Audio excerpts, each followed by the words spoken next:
नाशिक तपोवनातील झाडे साधुग्रामसाठी कापू नका या मागणीसाठी आज निसर्ग वाचवा भविष्य वाचवा अशा आशयाचे टी शर्ट व टोप्या घालून पर्यावरण प्रेमींनी भव्य मोर्चा काढला।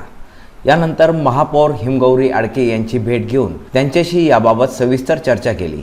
यावेळी मनसे नेते अमित ठाकरे हे उपस्थित होते। याबाबत अमित कुलकर्णी पर्यावरण प्रेमी यांनी अधिक माहिती दिली।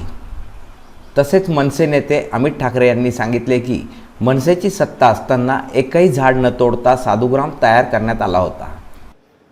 आज मान्य महापौर आणि उपमहापौर यांच्यावर आमची सर्व पर्यावरणाची चर्चा झाली। त्या चर्चेमध्ये आपण तपोवनातली झाडं म्हणजे तपोवनातली झाडं त्यातलं माईस सेंटर जे अजून पण पुढे GR निघाली त्याबद्दल रद्द झाल्याचा आणि नाशिक शहरात जी रस्ता रुंदीकरणासाठी जे सगळ्या 5 विभागांमध्ये यांनी नोटिसा लावल्या आहेत झाडं तोडण्याचा यांनी प्रस्तावित केलेलं आहे।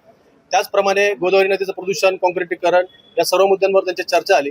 मागे पण आम्ही एकदा आयुक्त मॅडम आणि महापौर मॅडम यांच्यावर चर्चा केली होती। त्यावेळेस महापौर मॅडम पण बोलले होते की आम्ही समन्वय साधण्यासाठी प्रशासन म्हणजे राज्य शासन आणि पर्यावरण प्रेमी नाशिककर यांच्यामध्ये आम्ही समन्वय साधू। तो समन्वय अजून कुठं घडलेला नाहीये। त्या अनुषंगाने हा मोर्चा होता। या मोर्चामध्ये त्यांनी आता आम्हाला परत एकदा आश्वासन दिलं की तुम्ही एक समन्वय समिती बनवू आपण पर्यावरण प्रेमीची 10-12 नावं असतील आणि काही प्रशासनाचं नाव असेल। त्या अनुषंगाने आज संध्याकाळपर्यंत आम्ही ते नावं द्यायचे आहेत आणि पुढच्या 2-3 दिवसात सोमवार मंगळवारी ती प्रशासन आणि पर्यावरण प्रेमी यांची एक समन्वय मीटिंग करणार आहेत आणि त्या मीटिंगमध्ये जी प्रस्तावित वृक्ष तोड आहे किंवा तपोवनाचा जो विषय माई सेंटर आहे या सर्वांवर चर्चा करायची आणि जर ही समन्वय बैठक जर पुढच्या हप्त्यामध्ये नाही झाली तर पर्यावरण प्रेमींतर्फे पुन्हा एकदा नाशिक महानगरपालिका असेल प्रशासनाविरोधात यापेक्षाही उग्र आम्ही आंदोलन करू आणि याचा वेळोवेळी पाठपुरावा करू आणि यांच्या जोपर्यंत आमच्या मागण्या आम्हाला जोपर्यंत पूर्ण होत नाही आम्हाला आमच्या प्रश्नांना उत्तर मिळत नाही तोपर्यंत आम्ही हे आंदोलन असंच चालू ठेवू। ह्या बैठकीत नाही विश्वासाचा भाग नाहीये। त्यांनी असं सांगितलं होतं की 7 नावं द्या तर 7 नावं आमच्यामध्ये 7 नावं करण्यासाठी आमची एवढी कमी संख्या नाही आहे। आमची संख्या जास्त आहे। आमच्यामध्ये पर्यावरण प्रेमी असल्यामुळे आमच्यामध्ये पर्यावरणाने काम करणारे लोक जास्त आहे। आम्ही 7 नावं तुम्हाला फक्त देऊ शकत नाही। आमच्याकडे जास्त नावं आहेत। आम्ही त्याला सांगितलं की आम्हाला 12-15 नावं आम्ही 12-15 नावं देऊ। आम्ही 7 नावं देऊ शकत नाही कारण की ही कुठली समिती ही काय एखाद्या पक्षासाठी किंवा तुमच्या एखाद्या एरियासाठी नाहीये। ही पूर्ण नाशिकच्या पर्यावरण आणि तपोवन हा जो आपला नाशिककरांची जी आस्था आहे आपला जो कुंभमेळ्या दृष्टीने जे महत्वाचा विषय त्या ठिकाणी आपण ही समिती बनवतोय। तर या ठिकाणी आम्हाला नावं देताना 7 नावं आम्ही देऊ शकणार नाही। त्या विषयी आमचं भांडण होतं। आम्ही 12-15 नावं देऊ तर महापौर मॅडमने ते ऍग्री केलेलं आहे की चालतील पण तुम्ही आज द्या। आम्ही पुढच्या 2 दिवसात त्याच्याबद्दल मीटिंग घेऊ की आम्ही हायकोर्ट सुप्रीम कोर्टाचे ऑर्डर्स दाखवतो की तुम्ही का झाडं नाही कापली पाहिजेत तुम्हाला का कापायचेत ही आम्हाला ऐकायचे। त्याच्यामुळे जी समिती फॉर्म नव्हती होत ती आता महापौरांनी अग्री केलं की समिती फॉर्म होते। त्याच्यात एक 10-11 नावं येतात। त्याच्यात मी पण जाणार आहे त्या बैठकीला। त्याच्यामुळे मला पण ऐकून घ्यायचं आहे कारण हा विषय ह्यांचा नाही आहे तुमचा नाही आहे तर आपल्या सगळ्यांचा आहे। मला वाटतं महापौरांचा आहे पण आहे पण ते या शहराचे सदस्य या राज्यात राहतात। त्याच्यामुळे आपण सगळ्यांच्या भल्यासाठी बोलतोय की झाडं नका कापू। याच्यात काही गैर नाहीये। खूप गंभीर आणि खूप प्रामाणिकपणे या सगळ्यांनी मुद्दे मांडलेत आणि मला वाटतं की याची उत्तरं मिळाली पाहिजेत।